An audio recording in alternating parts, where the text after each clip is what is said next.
Hoy está con nosotros el doctor Dino Carlos Caro Coria. Él es especialista en Derecho Penal y Cumplimiento Normativo, docente de la Universidad de Lima. Doctor, bienvenido al programa. ¿Qué tal, Alejandra? ¿Cómo te va? Un gusto saludarte.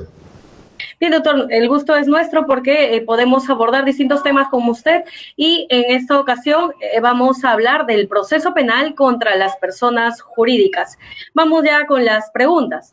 Si la pena principal es una multa económica, ¿qué diferencias hay entre la sanción penal y la sanción administrativa en relación a las personas jurídicas? Bueno, hay digamos, diferencias muy marcadas, ¿no? Porque en verdad la pena más grave que puede haber contra una persona jurídica en la ley 3424 es la disolución, que equivaldría a una suerte de pena de muerte contra la persona jurídica.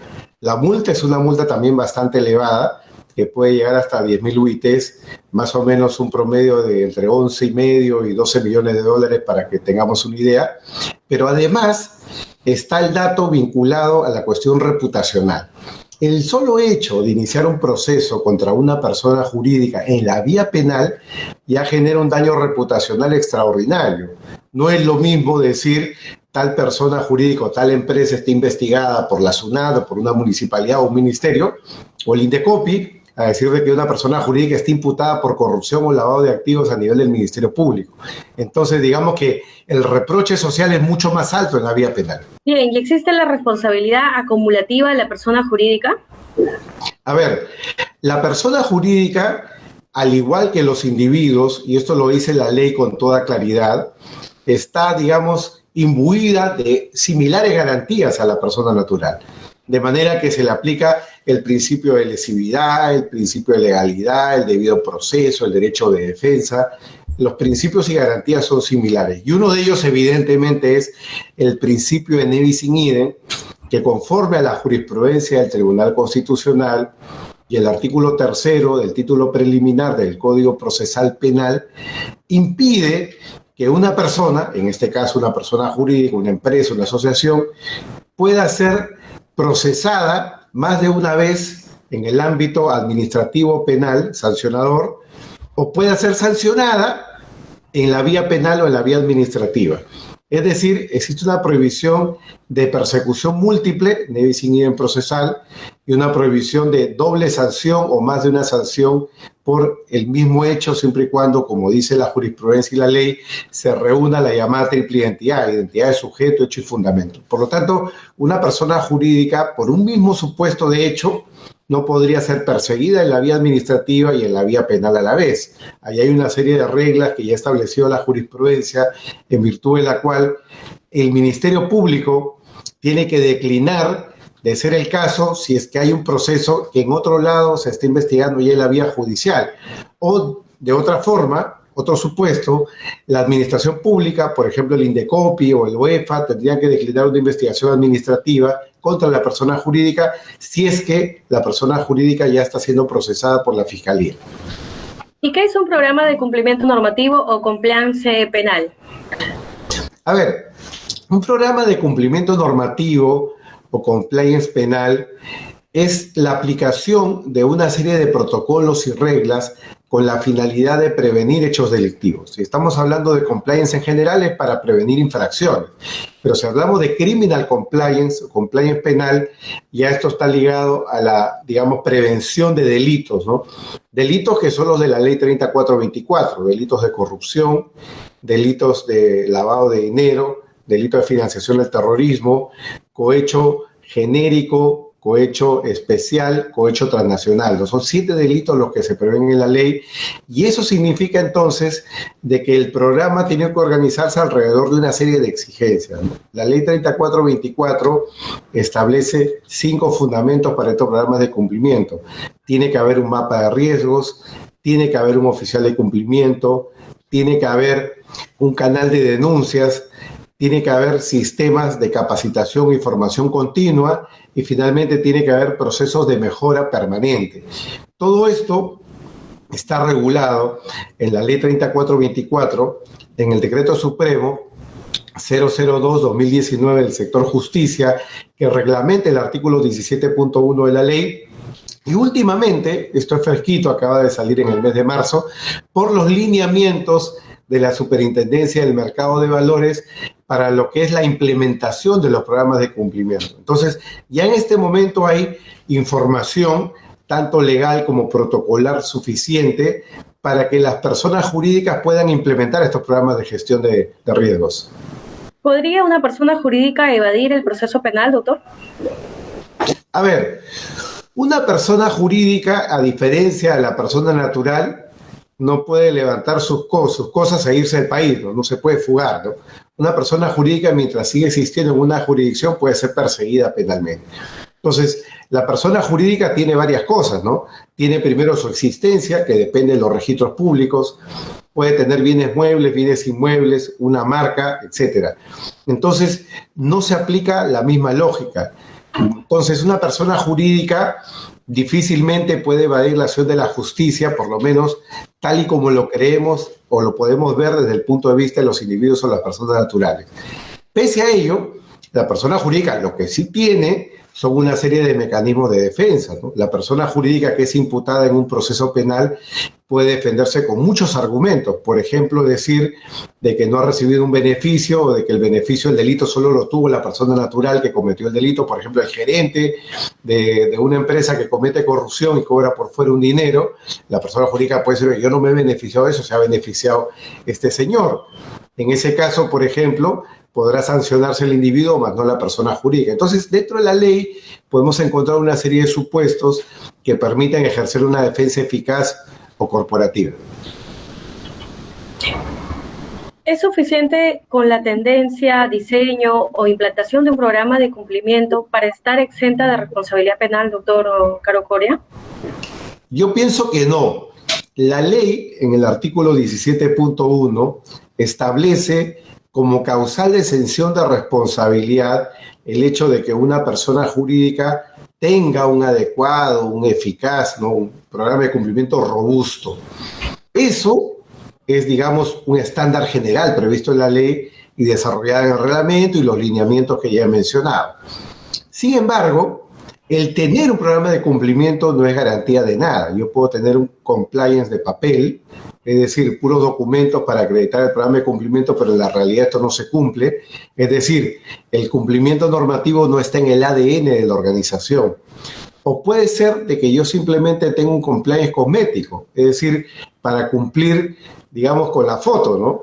Por marketing, plástico, es decir, solamente para la página web, pero en la realidad ni siquiera tenga un papel ni tenga realidad alguna detrás de esta publicidad que pueda hacer yo de compliance, ¿no? Entonces, fake news compliance o los compliance de papel son supuestos en los cuales tener, entre comillas, un compliance no te ayuda de nada. Para que el compliance tenga ese efecto de evasión o ilusión o exención de responsabilidad, que es el modelo italiano del año 2001, es fundamental que ese programa de cumplimiento tenga una documentación, tenga un respaldo, pero además tenga todo un proceso de aplicación práctica y, como digo, esté en el ADN de la organización y pueda ser evidenciado a través de protocolos y registros, que es lo que el fiscal y el Poder Judicial tendrán que evaluar. Pero, ojo, con un dato importante, ¿no?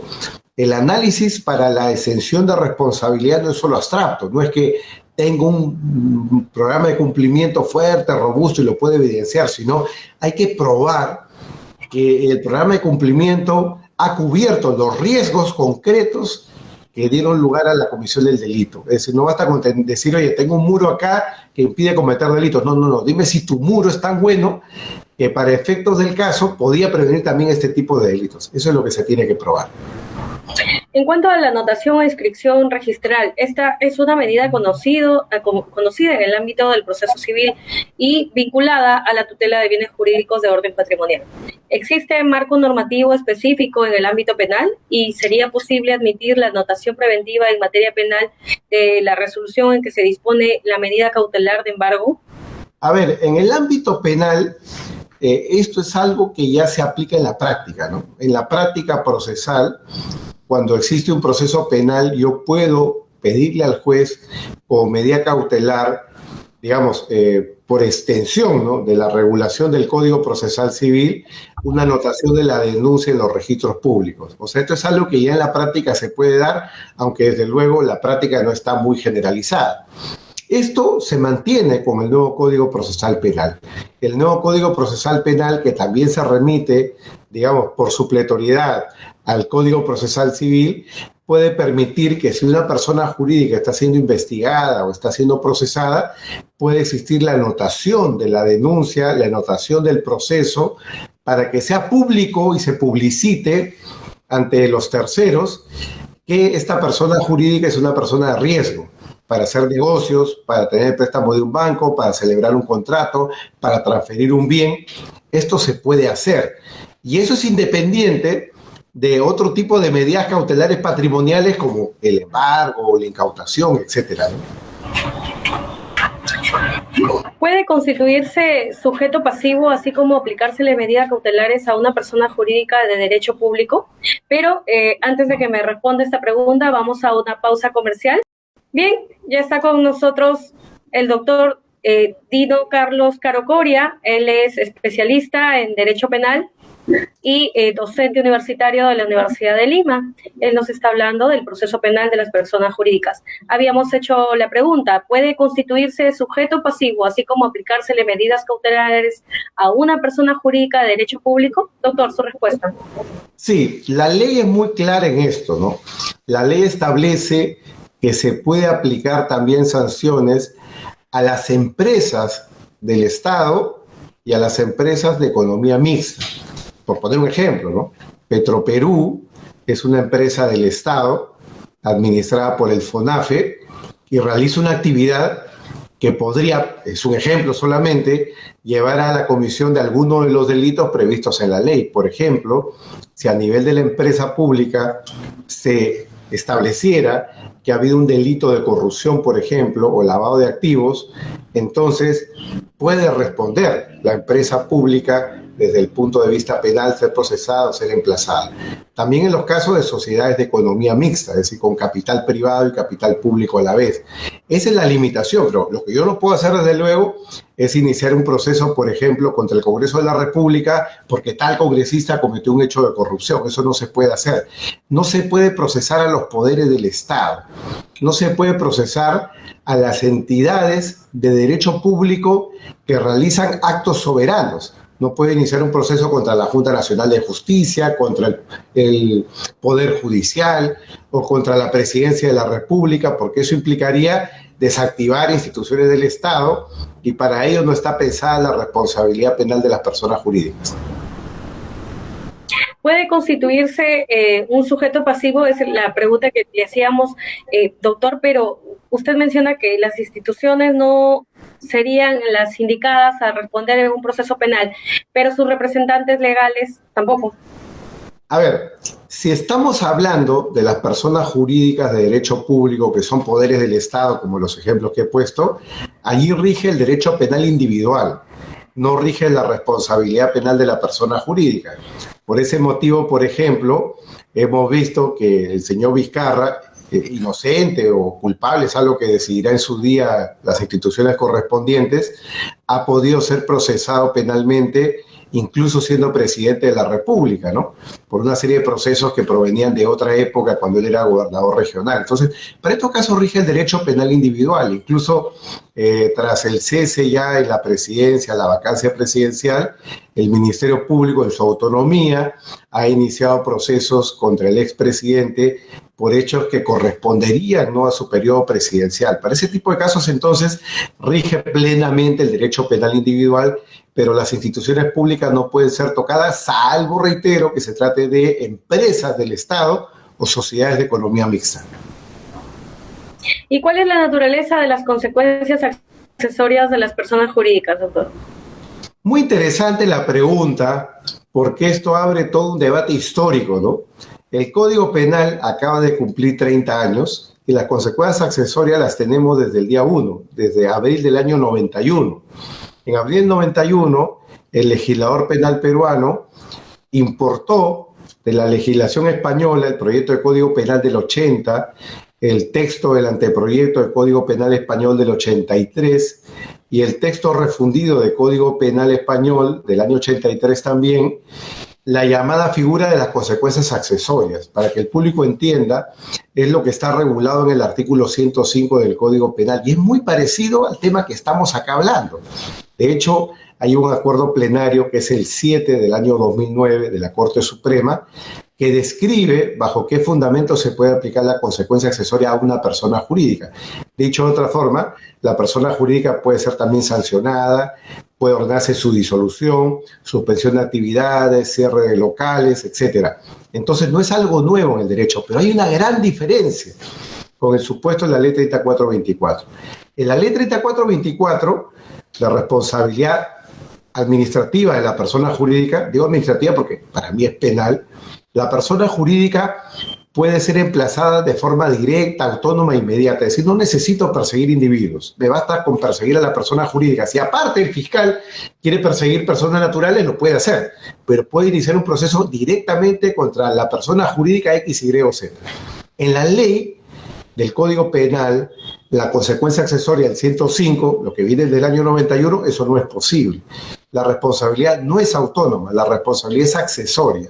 Lo accesorio sigue la suerte de lo principal. Ejemplo, ¿no? Delito tributario, persigo al gerente general y al contador por fraude fiscal. Yo no puedo sancionar a la persona jurídica si no he declarado la culpabilidad de ese gerente o de ese contador. Solo si el gerente es condenado o el contador es condenado, se le puede imponer a la persona jurídica la consecuencia accesoria. Por eso yo siempre digo, la consecuencia accesoria es una consecuencia administrativa de la pena. La impone el juez penal, pero producto de una declaración de culpabilidad del individuo.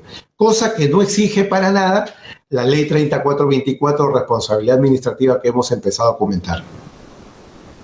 Doctor, y en ese caso, los municipios que ven involucrados a sus autoridades y con ello a sus funcionarios públicos, también están inmersos dentro de esta temática como el proceso penal de las personas jurídicas. A ver, siendo los municipios entidades de derecho público que corresponden al ejercicio del poder público, en este caso estamos hablando de facultades ejecutivas, son además entidades que permiten la elección de cargos por elección popular. Pero los gobiernos regionales también, ¿no? Gobiernos regionales también. Entonces no es posible aplicar ni la Ley 30.424 ni la consecuencia accesoria del artículo 105. Eso está pensado única y exclusivamente para personas jurídicas de derecho privado o personas jurídicas de derecho público que tengan la condición de empresas, es decir, que tengan actividad empresarial. Bien sea persona jurídica de derecho público o economía mixta, ¿no? Pero que tenga, digamos, actividad empresarial. Como dice el Código Penal francés del año 94, no es posible sancionar al Estado por actos propios del ejercicio de su soberanía. Entonces, todo lo correspondiente a la gestión municipal, regional, gobierno central, poderes del Estado, instituciones públicas descentralizadas, instituciones públicas autónomas constitucionalmente, están fuera del marco del derecho penal. Ellas solamente pueden ser objeto de persecución en la medida que sus individuos cometan hechos delictivos, podrán ser perseguidos como individuos. O las personas jurídicas de derecho público podrán ser fiscalizadas por la Contraloría, pero eso ya lo pone en el ámbito administrativo, no penal. Bien, ¿y la empresa será penalmente responsable si no implanta el programa de cumplimiento y se comete un delito en nombre o por cuenta de la sociedad o en el ejercicio de actividades sociales? A ver, sobre este tema hay que ser muy claro, ¿no? Hay que ser muy claro en cuáles son los fundamentos de la responsabilidad penal de la persona jurídica. Porque acá en el Perú, como en el derecho europeo y latinoamericano, existe todo un debate en torno a lo que es el sistema de heteroresponsabilidad y autorresponsabilidad. Heteroresponsabilidad es el modelo americano, ¿no? Muy parecido al de la responsabilidad civil, el strict liability o responsabilidad superior. Eso significa que la persona jurídica responde por el hecho del individuo. Por ejemplo, un gerente delinque, la persona jurídica responde penalmente. Ejemplo americano. tipo espejo, ¿no? Responde el individuo, responde la persona jurídica. Pero en Europa y en Latinoamérica, donde rige el principio de culpabilidad, una persona jurídica no puede responder por el hecho ajeno. Y el individuo, el gerente, por ejemplo, en el caso citado, no es la persona jurídica. La persona jurídica es una persona diferente del individuo que la gestiona, que es el gerente general. Entonces, como nadie puede responder por el hecho ajeno, se tiene que usar un argumento distinto. Y esto, en cierto modo, ya viene aportado por la jurisprudencia del Tribunal Supremo Español. El Tribunal Supremo Español, en el famoso fallo de 29 de febrero del año 2016, estableció 3 requisitos para que una persona jurídica pueda ser sancionada, producto, digamos, o de acorde con el principio de culpabilidad. Primer requisito, hecho el individuo. Es decir, tiene que haber un individuo que delinca, no cualquier individuo, una persona vinculada a la persona jurídica con cierto poder de decisión o actuación. En segundo lugar, la persona jurídica tiene que ser beneficiada. Estos 2 requisitos son muy parecidos a los que ya existen en Estados Unidos, pero la diferencia es el tercer requisito. El tercer requisito es que la persona jurídica no tenga un programa de cumplimiento, es decir, que la persona jurídica no esté en compliance, es decir, que la persona jurídica no haya puesto barreras, frenos o medidas de prevención frente a una actividad criminal. Por lo tanto, un fiscal para emplazar a la persona jurídica y un juez para sentenciar, y en el medio la Superintendencia de Mercado de Valores, de ser el caso que podrá emitir un informe, tienen que tomar en cuenta estos 3 principios. El principio del hecho del individuo, el beneficio para la sociedad y, por otro lado, la valía del programa de cumplimiento. Entonces, tampoco es automático, como decir, si la persona jurídica no tiene programa de cumplimiento, responde penalmente. No es automático, porque puede pasar de que, por ejemplo, no se cumple el requisito 2, no hay beneficio para la persona jurídica. O puede suceder también que la persona jurídica tenga un programa de cumplimiento, pero el individuo, muy bien, el individuo que ha delinquido ha defraudado el programa de cumplimiento. Hay un caso famoso en la jurisprudencia, la práctica americana, que es el caso Morgan and Stanley, y en ese caso, la práctica procesal dejó en claro que si una persona jurídica se somete a todas las reglas del compliance y tiene un compliance efectivamente robusto, un compliance que puede servir como freno, digamos, a posibles hechos delictivos, entonces la persona jurídica merece ser premiada con la no persecución penal. ¿Y cuál debe ser la ubicación del apoderado de la persona jurídica durante el juicio oral, atendiendo a que contra él también recae la acusación? Sí, esto abre el debate en torno a una cuestión que ya ha sido zanjada a nivel del Código Procesal Penal en Perú. Tiene que ver con el régimen de incompatibilidades entre quienes están imputados como individuo y la persona jurídica. La regla en el Perú es que la persona jurídica no puede ser representada, no puede ser defendida porque cada vez está siendo imputada. En un ejemplo, si una persona jurídica está imputada por un hecho de corrupción y el presunto corrupto es el representante de la persona jurídica, entonces ese representante no va a poder representar a la persona jurídica en el proceso penal. Ese representante solo se va a poder representar a sí mismo como individuo. Eso significa entonces que, de que conforme a la ley, el juez tiene que emplazar a la persona jurídica para que nombre un representante diferente. Y si no lo hace, si la persona jurídica no nombra un representante diferente, eso lo puede hacer el juez. Es decir, el juez, con la finalidad de que la persona jurídica no incurra en indefensión, entonces puede nombrar a un representante diferente, como una suerte de gestor de oficio, para que represente a la persona jurídica y la defienda, no necesariamente con los mismos argumentos que el gerente del ejemplo, que puede tener una clara situación de incompatibilidad frente a la persona jurídica. Entonces, el sistema está resuelto acá de esa forma, entonces no se admiten esas incompatibilidades y hay esa regla por ello. ¿Y cómo puedo conocer cuál es el riesgo de la empresa de incurrir en responsabilidad penal? A ver, acá en el Perú, donde todavía el tema del compliance es relativamente nuevo, y donde la práctica del compliance la llevan por delante, sobre todo las empresas del sector financiero, que hacen compliance desde hace casi 20 años, diría yo, por las normas de prevención del lavado de activos. En verdad tenemos que decir que las empresas, además de las financieras que están por delante, son las grandes empresas y eventualmente las medianas empresas, ¿no? Pero el compliance tiene que chorrear hacia abajo. El compliance tiene que recaer y tiene que expandirse también al ámbito de las pequeñas empresas y en su momento incluso las microempresas. Y yo creo que el reto principal está ahí. El reto principal está en buscar que el compliance pueda extenderse como práctica hacia todos los sectores empresariales, tanto las transnacionales, las grandes empresas locales, las empresas medianas, las pequeñas y las microempresas. Y en esa perspectiva, yo creo que la ley trae los incentivos correspondientes para que esto pueda suceder así, Entonces, dentro de lo que es el programa de compliance, ya respondiendo a la pregunta, el oficial de cumplimiento, el gestor de riesgos, tiene que hacer un mapa de riesgos. Y ese mapa de riesgos, conforme a las reglas del sistema, tiene que ser adaptado a la organización. Por eso mucho se habla del tema del tailor-made o traje a la medida, ¿no? No se puede hacer un copy-paste del Internet. Tengo que crear un programa de cumplimiento acorde a cada organización. Eso significa, en términos prácticos, que los riesgos cambian de organización en organización. No es lo mismo el riesgo de una empresa del sector construcción que un hospital. No es lo mismo el riesgo de corrupción, por ejemplo, privada a nivel de fútbol, versus lo que puede ser corrupción pública de una empresa que le vende bienes al Estado. Entonces, los riesgos van cambiando y el mapa de riesgos tiene que reflejar la propia entidad o esencia del servicio, la práctica de la empresa. Doctor, me queda un minuto. ¿Cómo juegan las reglas de prescripción de la acción penal respecto de las personas jurídicas? Bueno, ante un minuto la respuesta también es clara. La ley es muy clara en este punto también. La ley dice que las reglas de la prescripción son las mismas que de la persona natural.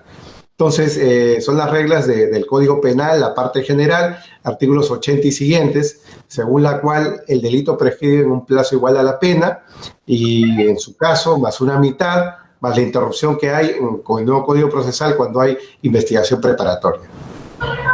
Doctor Dino Carlos Caro Coria, muchas gracias por la entrevista que nos ha podido brindar. Por favor, su despedida aquí en Penalistas. Muchísimas gracias, Alejandra, y a la organización de este programa por la invitación. Y la verdad que yo los invito a todos no solamente a seguir viendo tu programa, sino además a involucrarse mucho más en este tema del compliance, porque yo creo que el compliance es el futuro y ha llegado para quedarse. Muy bien, doctor Dino Carlos Caro Coria, docente universitario de la Universidad de Lima. Muchas gracias por estar en el programa.